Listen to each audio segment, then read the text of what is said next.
Hi, so today we're going to be looking at how to do this. You've got snow deformation, works on, whatever landscape material you want to have it on. You can have anything underneath it, so I've got cliffs here, I've got dirt up here, it can sit under it. Thing that I see a lot of deformation tutorials not cover is how to get these like bumps around the divots. When we're done with that, we are going to look at how to get directional bending of the grass. You can't really see it that much in here. But the really cool thing about all this is that it is mesh accurate. So it's not like we're creating footsteps or we're not shooting, decals onto the ground every single frame, killing performance. It's just using render targets. In my testing, I've found it's very performant. I'm still getting a very solid 120 frames, which is what I'm capped at. Yeah, basically it scales infinitely. You can have infinite actors if your computer can handle it, all affecting this at the same time. Having one actor affecting it is the exact same cost as having, 100,000 actors. This is really good for any type of game, whether it's a top-down like mine, or whether it's a first-person game, or whether it's, an RTS and you've got a billion units that you all want to have affecting the snow like this. Let's do it. So, the very first step is going to be doing this tutorial by a man named Tommy. I'm not going to go through his tutorial, word for word and try and claim that it's mine and waste your time by struggling through someone else's tutorial. I'm not that kind of person. So pause this right now, do his tutorial, get it all working, and then come back and start from here. Welcome back. Thank you, Tommy, for taking that one. Everyone give Tommy a round of applause. That was one of the best written tutorials that I've ever seen in my life. All right, so you're going to be looking at something akin to this. Chuck it in your landscape, and first thing you'll realize is, oh shit, everything is covered in snow, and everything's getting deformed, and these look a bit sharp, and there's no bumps around them. So first thing we're gonna do is fix how this looks first. You'll have a texture sample with your deformation map. I can zoom in further with control. I did not know that. Holy shit. Whoa, nice. Okay, everything just got a lot easier. So, you're gonna use a texture object instead of this texture sample. So, kill that. Then, we are going to use a dangerous node called Spiral Blur Texture. The reason I say this is dangerous is because it's very easy to abuse. It's quite expensive by default because it will be rendering 124 instructions, basically. So in the step count, we're just going to go with 8 and 4, which is half of the default values. That brings it down to 32. But we can play around with these as we go on, because obviously it doesn't have to be perfect considering the size of the texture that we're using, depending on how big this value is for you. And I'm going to set the kernel power to 0. That just makes it look better. Just trust me.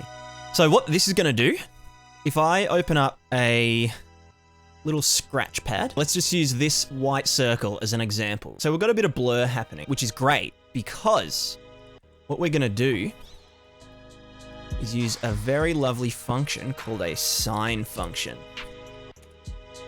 Now we plug this in. This is where the magic happens. You'll see what this does. Bam. So it's taken our white value and made it black. And then all those middle values, so all the gray values, it's created another gradient.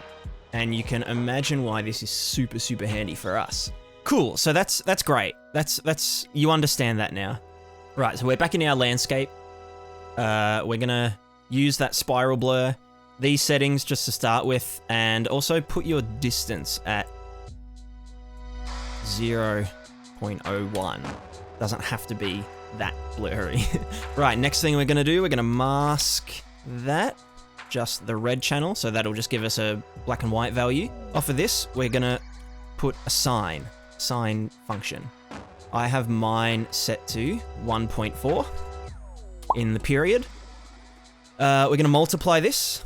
So multiplying something makes the white values whiter and the black values aren't affected at all. It's almost increasing the sharpness of the blurriness and stuff. So these will be values that you just kind of mess around with on your own. I trust you. Then we're gonna subtract one from the other. And we're gonna clamp it just to be safe between -1 and 1, because what we're doing is we're displacing the tessellated landscape further than we, have it set at by default. So that's why it will go into the negatives. Plug it back into, where it was going. Oh, and I almost forgot. Very, very important. You need to plug whatever was going into the UV of your other texture into this node here. Right, let's have a little lookerino at what's going on. Right, it's all nice and compiled, and you can see I've set the distance on the spiral blur wrong, actually. But you can see we've got divots and we've got these big humps. And yeah, it's a good start. It's a great start. Let's go back into our material. We're going to change this to 0.005. That's the sweet spot for me. The next thing we need to do is we need to find a way to mask this onto our landscape without affecting all of the layers underneath it, because, you want to have cliffs and grass and sand and dirt and whatever. And, maybe you want this snow to disappear sometimes. Maybe you only want the snow to come up in certain places in winter. Right, first things first, we're gonna go to just any of your layer blend thingos that aren't your base color, and we're gonna create a new dummy layer. I call it a dummy layer because we're not actually gonna put it into here, and we are gonna call it snow, layer snow. I've already got mine set up, but you know how to create one. Just put a layer in, call it layer snow. So now we're able to paint on the landscape this sort of invisible texture that's not going to do anything. But the benefit of having this dummy layer is that we can now go and sample sample layer, landscape layer sample. And we can actually sample snow. So what these sample nodes do, they return a value between 0 and 1. Usually you'd use this to put your landscape auto grass on, certain layers and whatnot. We are going to use this as the alpha in a lerp between the snow color and the snow normal and everything else. Let's go up to wherever all of your base colors get plugged in. And we're going to do this after that. So this isn't going to be its own layer. I've just got an empty layer there for no reason. Ignore that. We're going to go lerp. We're going to plug whatever was coming out of that. So this is going into our make material attributes and our runtime virtual texture. You might not be using that, but that's fine. We're going to plug this into A, and into B, we're just going to get a color. This is what color you want your snow to be. You might want yours to be yellow. I want mine to be white. And I'm going to chuck that into B. And if we go down here, we just grab our sample snow, chuck her up here. Right, that's all cool. So that will change the color to snow wherever we paint snow.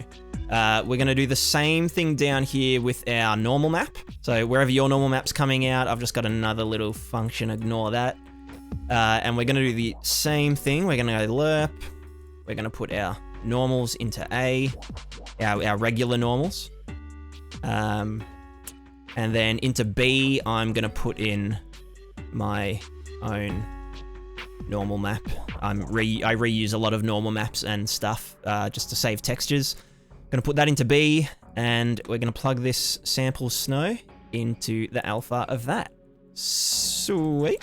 And the last thing we are going to do is we are going to get this displacement part of our thingamajig, and we are going to put this into a multiply. We are going to sample layer, landscape sample layer. We'll get snow once again. You can just drag this off from the other pin if you want. We're going to multiply that by that so that all of our 0 values, so anywhere where there isn't snow, aren't going to be affected by this thingo. And that goes up into our world displacement. So let's save and compile. Compiling shaders, everyone's favorite time of the day. So something that I forgot to mention before, when you create your dummy layer for snow, you want to set it to alpha blend, right? You don't want it to be weight blended because alpha blends have their own unique 0 to 1 mask channel, whereas weight blends are a combination. So if you had, you know, part cliff, part dirt, part grass, all overlaid on each other, each of their sample values would be 33 or 0.33. Alpha blend, you won't be able to see it. It's down. It's here. This one here. LB alpha blend. Cool. Right. So grab your snow layer. You're going to want to create layer info, and you're going to make sure that it's not a weight blend. Then we can just paint this on, and you can see as I paint it, you know, it goes up and it has nice fall off. So we're just able to paint this wherever we want. And if we want to clear it, you can erase it, and everything that was underneath it is still there. And as you can see, as we go out of the snow, the deformation becomes less and less prominent. So if I want to go up here and slide down the cliff, you can see as we get further and further towards the dirt, it all fades off, it all drops off, which is really, really nice. Right, next thing we're gonna wanna do is to remove the alpha and the normal map of the snow when it's deformed. So, you know, you might want your layer underneath to be, you know, completely like this again. So we're gonna do a little bit of maskception. We are gonna have a mask within the mask. So we're going to multiply our snow layer sample that we're using for the color and the normal map lerp. We are going to get our mask here from our spiral blur doobly-doobly-doo. We're going to subtract 0.8 and we're going to times that by 5. So what this is doing is just increasing the contrast. These are values that you'll dick around with. And we're going to put a clamp in so that if you don't want it to go all the way to the color of your underlying material, like if you still want it to be sort of white, you can set the max on this to, you know, 0.5 would be halfway between white and whatever color was underneath. For now, I'm just going to keep that at 1. We are going to invert that. So we're going to type 1 minus, and we get this beautiful little thing here. And, sorry, I've fucking laid this out terribly. We're going to bring this over here and plug that into there. Basically with these two values here, imagine you've got 1. So I've subtracted 0.8, giving us 0.2, and then multiply that by 5, which brings it back up to 1. So we're increasing the sort of the curve of our, you know, 0 to 1 values. So whenever you do these, just make sure it adds back up to 1. So save that. Let's have another look at our landscape. Let's jump down. Cool. And you can see, sorry about all my shadows and stuff. You can see under here, we've got our dirt layer and our dirt normal map. So that's really, really cool. Really, really cool, in fact. Right, so our next little challenge is you can see around these divots, the normal map is still there, and it kind of just looks a bit, I mean, my normal map's super exaggerated, but it's kind of just, it's a bit ugly, you know? So what we're going to do another lerp within a lerp. We're going to drag off of our spiral blur boy. We are going to multiply that by 5 to sort of increase the hardness of it. And then after that, we're gonna saturate, which is just clamping between 0 and 1, and that's free on your graphics card. We're gonna bring it up here to where we did the lerp between the underlying normal map and the snow's normal map. And we are going to lerp. We're gonna use this as the alpha. In B, we're gonna put a 3 vector that's 0, 0, 1, which is just an upwards facing normal map. Then into A, we're gonna put our snow's normal map, which was in B of this lerp. And then we're gonna put the output of this into the B of the lerp from before. Let's see this in effect once it compiles those goddamn shaders. Alright, let's see if it works. Hey, there you go. So now it's completely smooth. You might not want it to be entirely completely smooth. So what we can do is, instead of using this saturate node, we'll just go up and we'll use a clamp. We'll go old school. And you can set the maximum of the clamp to, let's just say 0.5. So that will be halfway. I'm also going to turn down the displacement height of my thingo because it's a bit drastic at the moment. And we'll save. Right, and you can see that around the edges, it's a bit smoother. It's a little bit smoother. Right here. That's fantastic. Adjust that clamp value to your taste, to your project, depending on how you want the edges of your snow to look, and that's all good.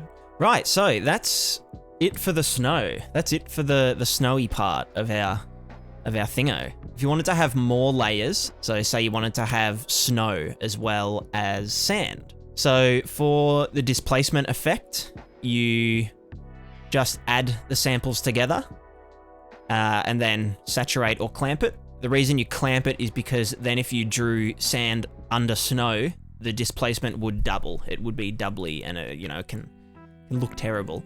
And for the normal flatness, you just put it into wherever your normal map is and do a lerp between a flat normal and the original normal.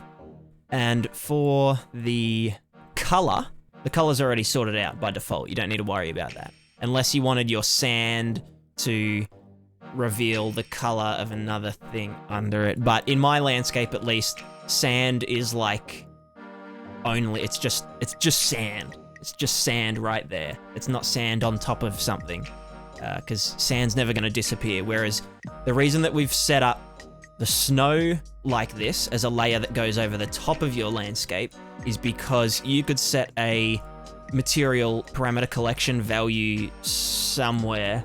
I can't think of where to put it, but you'd put it somewhere and use it to lerp between all of these snow effects and the underlying landscape. So you could have all the snow just melt in summer, or you could have the snow build up, slowly over time as it becomes winter. And all of this would work along with it. That's it for the landscape section of this tutorial. So if you get through all this and something's gone wrong, just leave a comment down below and I will definitely reply to you and help you out, because, maybe I've forgotten something, maybe I've explained something poorly. And I mean, everyone's landscape material is going to be different. So if you need to know how to implement it on your landscape material, just hit me up. We'll chat on Discord and, you can share some screenshots and I'll try my best to try and get this implemented on your landscape. So that's it for the snow. If that's all you wanted to know, then goodbye. See ya. But if you want to know how to do foliage deformation, then stick around. We're going to have a short break. Well, I'm going to have a short break. You're not. I'm just going to cut. Welcome back. I missed you. So let's go into... this is a duplicate of my foliage material. And what we're going to do first is just kill it. We're going to kill it. We're just going to make it... let's have some green grass, some really terribly ugly... Actually, you know what? Let's not go terribly ugly green. Let's have a nice desaturated bluey green grass material. Yep. Let's get it. Right, here's our grass. It looks terrible, I know, and it's not animated. It's just grass. So as you can see, we we fall into the grass and we're sinking into it. Looks fucking awful. No offense if your grass looks like this. What you're gonna want to do? We're gonna go to your landscape. Let's grab, up to, think about, you know what, let's just grab all of this up to the multiplied before the displacement height and stuff. And let's go back to here. We're gonna paste that into our foliage master material, or, you know, whatever you want to be affected by the deformation. First things first, we are gonna just up this a little bit, 0.008. Right, so out of our red mask channel, we're gonna do our little contrast trick. I'm gonna go 0.75 and then multiply that by 4. So this will just increase the hardness of our blurred sampley boy. Once again, these two values here, try and get them as low as possible. We'll doodle with them at the end. So you want these to be as low as possible without it looking completely terrible. For the grass deformation, this can probably be a lot lower than what I've got it set to. Right, so this is how we want it looking. We've just got the projection stuff, and then we've got our spiral blurred texture. We're gonna go grab mask red channel again, as per usual, and we are gonna multiply this by 2 just to get it a little bit harder, and saturate that. And then after saturating it, we're gonna multiply it again by -30. So this is your downward deform value. So the reason we're multiplying it by -30 is because we are going to use this. We're going to append a vector. This will be the blue channel, and for now we'll just plug in a 0, 0 into the top, and we're going to use that in our world position offset. Actually, no, we're not. Now, it's really important that your foliage is vertex painted, because we are going to use our vertex color to make sure that it doesn't just like sink all the way into the ground. Let me show you what mine look like. This is our grass mesh that we're using.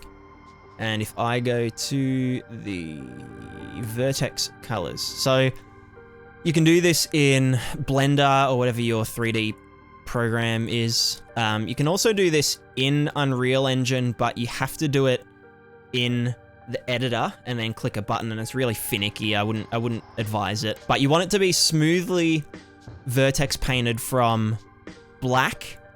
My black ends here because these are sunken into the ground. So black to grey to less grey to white. Quite important to this effect. It's important for all foliage. You should be doing that anyway. Right, let's test this out. See if anything happens. Right, okay, you can see that the grass is sinking around our guy. It's just sinking straight down, which, you know, it's not terrible. I think it needs to go down a little bit more because our grass here is quite big. So I want ours to go downwards a little bit more. So maybe I'll multiply this by -50. You can parameterize this and do it a material instance. Sorry, that was my peacock just meowing really loudly outside. So you can have this per material. So yeah, that looks much better. So that's about where we want it to go down, for this grass anyway. Basically, it's the exact same thing as our snow deformation, but it's on a material now instead of our landscape. So we've got the downwards sorted, basically. So now we want it to go outwards. And the way I've seen a lot of other people do this is by spawning like a vector field particle and having a separate scene capture, then with another render target. And I've even seen some people do it with like a blueprint that, you know, is being spawned every single frame, and I just can't imagine that being very performant, especially when you want to, you know, for your main character, maybe that's fine, but say you want to have like 200 characters on screen all at once. It would just suck so bad to have that many blueprints or particles being spawned at once every single frame. And the other bonus of doing it this way is that it is affected by the whole body of, say, your ragdoll or any physics object that you've got custom depth enabled on. So I'm going to show you how I did it. It's a little bit scuffed, and I'm still working on a way to sort of make it a bit more fidelitous. But for now, good morning, gamers. I've just had like a vision from the gods, right, while I was asleep. And it's to do with the way that we're getting this directional data. So I'm gonna try and explain. I'm just in Photoshop right now. So imagine this is our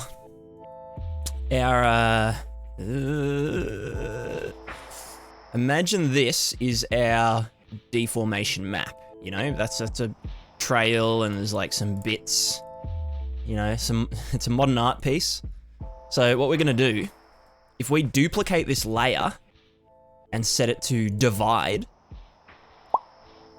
it'll just go white, right? But then as soon as I begin to offset this from the other one, all of a sudden we get some good stuff. We get some real good stuff. So what we can do is do this 4 times, be able to change the actual distance, like the offset from the main texture, which will give us a lot more directional data than we were getting before. I'm gonna try and nut this out real quick in the Unreal Engine. I'm just gonna do a quick little test of it because I figure it is going to get as hairy as my nan's upper lip. So I'll be back in 1 sec.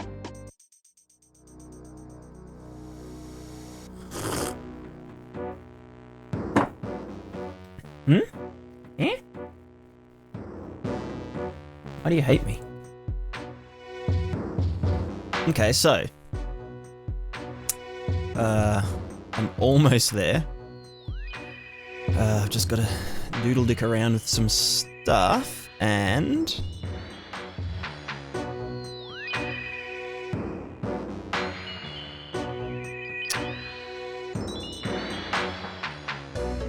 I think we've done it. I think that's it.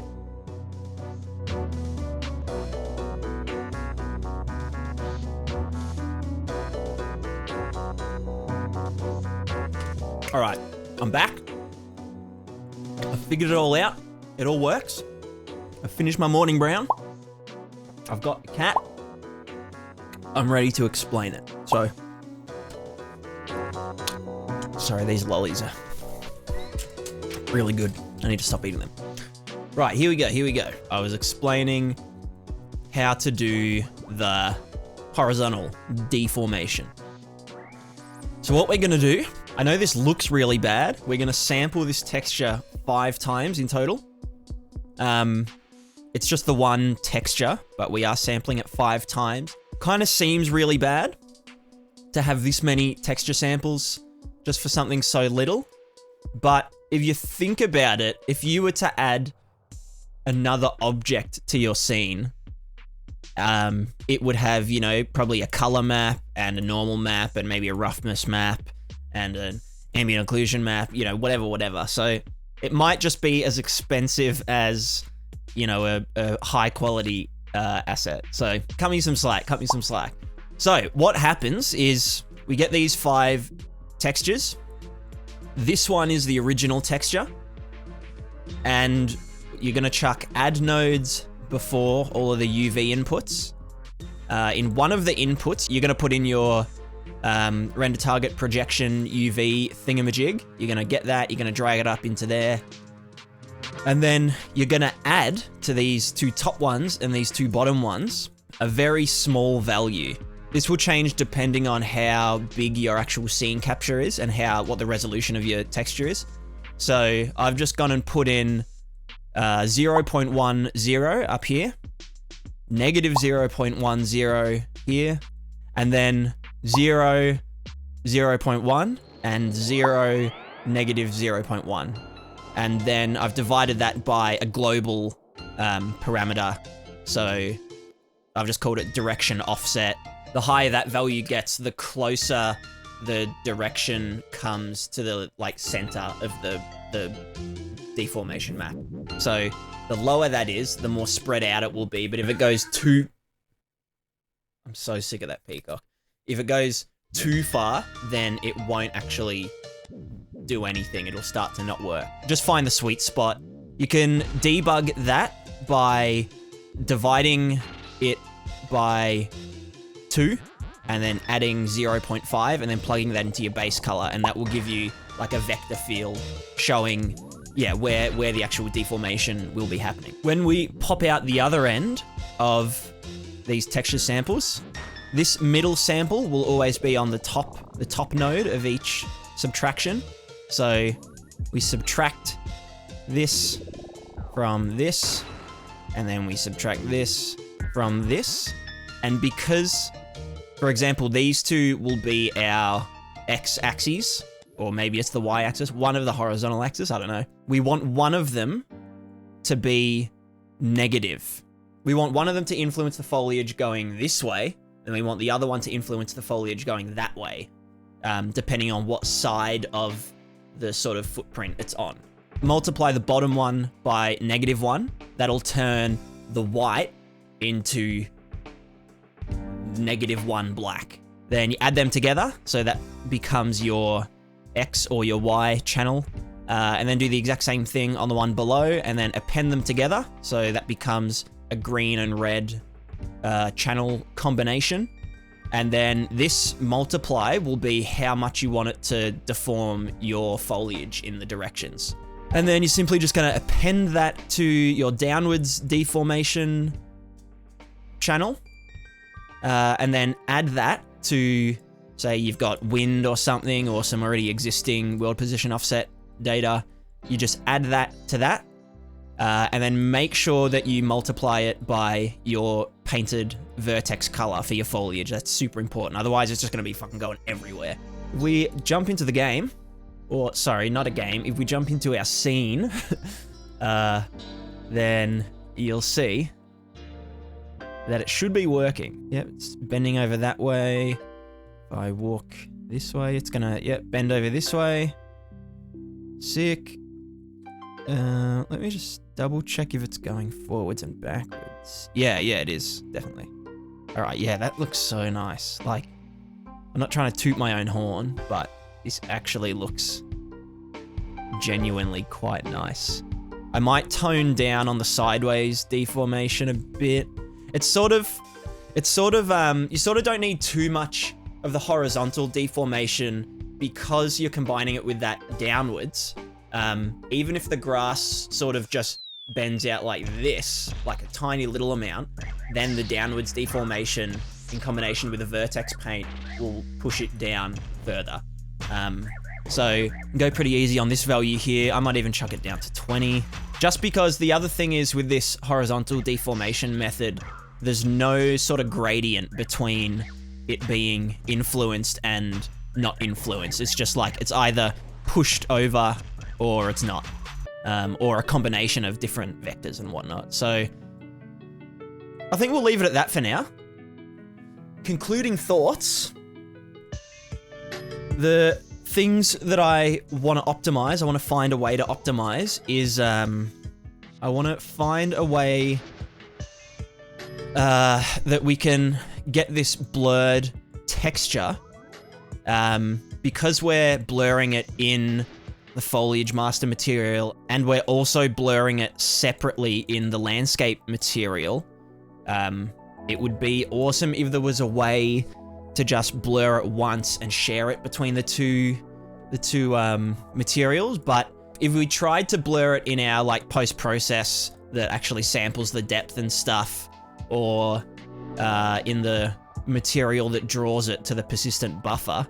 It blurs it every frame, so it blurs the blur, and then it just blurs the blur until it just all sort of spreads out. It looks like it's all melting and stuff, which isn't what we want. We just want to have one blurred texture that we can use twice, because yeah, obviously the spiral blur is sort of expensive.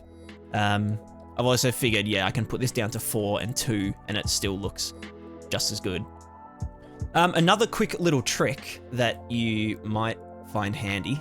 You can also use the same blurred thingamajig that you're using for your downwards deformation. You can use that as a mask to, you know, if you want snowy foliage that when you walk over it, it reveals the, you know, the green foliage underneath. You can use that as a mask for that.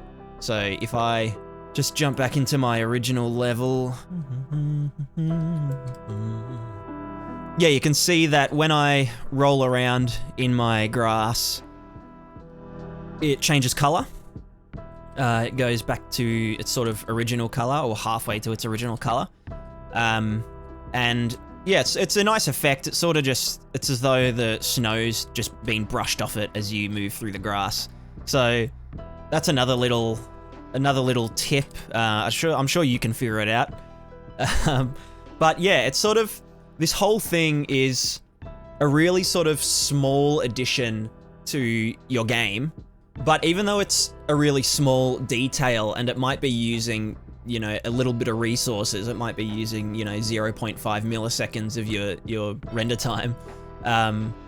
It's little things like this that'll really immerse the player in your project and make them feel like they're having like a tactile influence on the world that you've created, which is extremely important, I think. Having that extra little bit of agency over your character, knowing that, you know, whenever your character walks somewhere or walks through some grass, that the grass actually moves out of the way.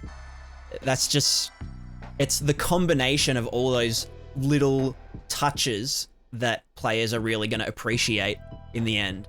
Also, if you've got any optimizations or things that you think are unnecessary that we could improve on, please let me know. And I might do a follow-up tutorial where we make some optimizations so everyone can implement them. Because, yeah, obviously this isn't going to be 100% performant, because I'm by no means a tech artist, let alone a game designer. So I'd be curious to see how this runs on everyone else's machines, because I have quite a high-end computer for all of my video work and stuff. So, you know, I'm still getting 120 frames consistently, but I hope you found this educational and entertaining. And with that, I say goodbye. Goodbye.